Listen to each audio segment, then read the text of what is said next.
Bonjour! Depuis que j'ai ma CNC, que j'utilise ces petits morceaux de bois que j'ai fait avec ma CNC au tout début pour tenir les pièces qui sont coupées avec ma machine. Récemment, je me suis acheté des petites pinces mécaniques qui servent à tenir les pièces et j'ai décidé de faire le redesign de cet élément important pour tenir les pièces qui sont coupées dans ma CNC. Je vous montre ce projet pour remplacer ces pièces-là qui sont correctes mais ça glisse souvent. Je me suis acheté ces petites pinces qui servent à tenir les composantes. C'est relativement petit. Donc ce que je veux faire, dans le fond, c'est de remplacer ma pièce de bois par une autre pièce qui ressemble à ça, mais avec 4 trous au bout. Je vais le faire dans un matériau plus résistant que le bois. Lui, premièrement, il est trop épais, je veux un petit peu plus mince. Puis deuxièmement, je veux plus robuste parce que ça, quand je le force, des fois, j'entends le bois craquer. Donc je m'en suis acheté 4. Et puis ça, c'est les petites vis que je vais utiliser pour le fixer. Donc par en dessous, il faut que je prévoie que la tête va être flush, elle ne va pas dépenser. Donc c'est mon projet actuellement. On va aller dessiner ça sur Fusion 360. J'ai déjà fait le design dans Fusion 360. On voit ici ce que j'ai fait. La composante qui est principale a une fente pour la vis et la petite plaque qu'on voit avec les 4 trous, c'est dans le fond la représentation de la base de la mécanique que j'ai achetée qui va servir éventuellement à tenir les pièces dans ma CNC. La seule chose qui me reste à faire, c'est de préparer le toolpath pour ma CNC afin de couper la pièce. Avant de préparer la coupe des pièces, on doit inverser cette pièce-là. Parce que par en dessous, j'ai des trous ici qui vont aller juste à une certaine profondeur pour appuyer la tête de ma vis et lui permettre d'être flush avec la surface. Donc, je vais inverser ça, 180 degrés. Et maintenant, si je vais dans Cam, j'ai déjà préparé la coupe. Et si je regarde la simulation, je vends le stock. Je vais faire un essai de couper cette pièce assez lentement parce que je ne connais pas les caractéristiques du matériau. Je ne sais pas si le matériau va briser. Je sais que le plexiglas, il faut que j'aille assez vite, mais que je prenne très peu de matériau. Ici, je prends 0.1 mm de matériau et je vais relativement lentement pour éviter de faire éclater la bique ou de briser le matériau. Donc, je vais accélérer un petit peu la simulation. J'ai fait un trou central, c'est absolument inutile, c'est juste pour... au début, je voulais imprimer cette pièce-là, mais ça prenait trop de plastique. J'ai décidé de la couper dans le matériau. J'ai laissé le trou central, c'est pas bien grave. Et ça, c'est la slot pour la vis centrale.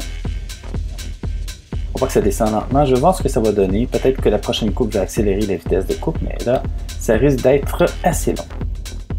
Et voilà. Il me reste des épaules ici pour tenir la pièce dans le matériau de base.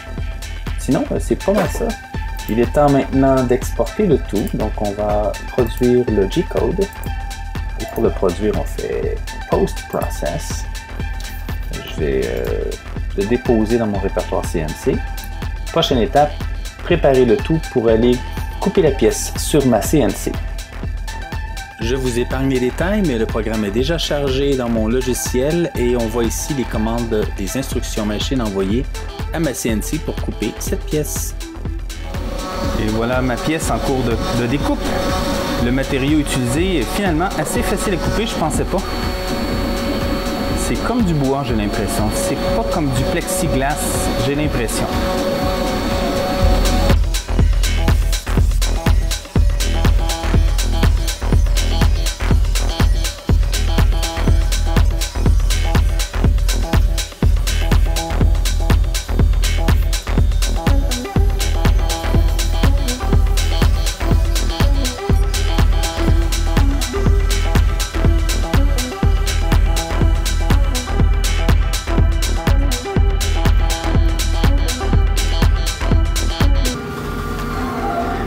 J'ai décidé de...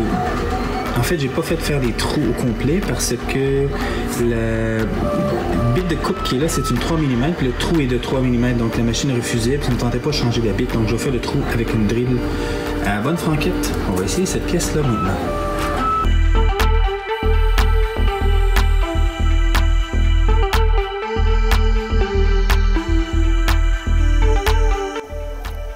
Premier test fonctionnel. On voit que cette pièce-là qui est supposée tenir le coin a lâché parce que c'est du matériau qui est très glissant. Donc on va essayer justement une nouvelle pièce.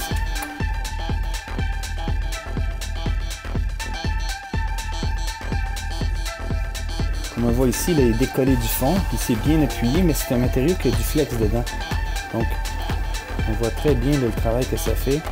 Je me sers du flex de ça pour bien appuyer les pièces, mais pas trop parce que la pièce est dans le vide quand même. Je ne veux pas trop la descendre parce que ça va fausser mes mesures. Je vais juste l'appuyer pour pas qu'elle bouge. Avec une certaine force, un petit peu plus. Bon, finalement, je pense que je vais bien aimer ça. Ok. C'est parfait. Là, c'est en caoutchouc, ça ne va pas glisser. Donc, un autre projet de terminer. Voilà, ceci termine la vidéo pour aujourd'hui. J'espère que vous avez apprécié. Si vous aimez ce que je fais, abonnez-vous à mon channel, partagez abondamment, donnez-moi des commentaires. J'aime toujours savoir ce que vous en pensez, puis ça me donne des idées pour des prochaines vidéos. Et surtout, cliquez sur la petite cloche pour être averti lorsque je mets des nouveaux vidéos en ligne. Bye!